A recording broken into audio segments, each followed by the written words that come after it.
Ikino-consider din naman daw ng Panginoon ang ating mga ginawa dito sa lupa. Ayon sa kalidad, dami ng ating mga ginawang kabutihan.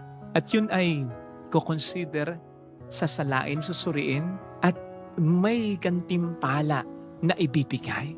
Napalagay ko'y logical lang kasi God willing, through His mercy, mapunta ako ng langit. Salamat. Pero kahit mapunta ako ng langit, palagay ko naman sa punto ng buhay ko ngayon, hamak na mas mabuti pa rin o hamak na mas marami pa rin nagawang mabuti sa akin. Halimbawa, si Saint Teresa of Calcutta, si Saint Francis, syempre lalong-lalo na si Juan Bautista, lalong-lalo ng mahal na ina.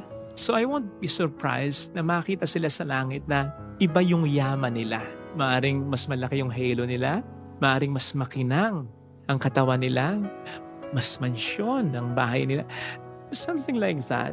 Kasi ang Diyos naman ay Diyos din ng katarungan. Di ba't ang sabi niya, gagantimpalaan tayo ayon sa ating mga ginawa sa mundong ito. So what's my point? Hindi ko sinasabing hangarin natin yon na magpaligsahan tayo. Sino ba ang mas maging mayaman sa atin sa kalangit? Hindi. Sabi ko nga, yung mapunta lang tayo ng langit, sobra-sobra na yun sapagkat makakasama natin ang Panginoon.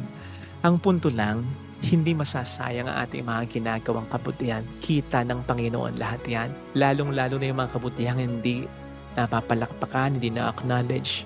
At galing talaga sa ating pananampalataya sa poong may kapal. Kitang-kita ng Panginoon yun. At gagantipalaan yan kung paano natin ginamit ang mga pinagkatiwala niya sa atin in order to advance His kingdom here on earth.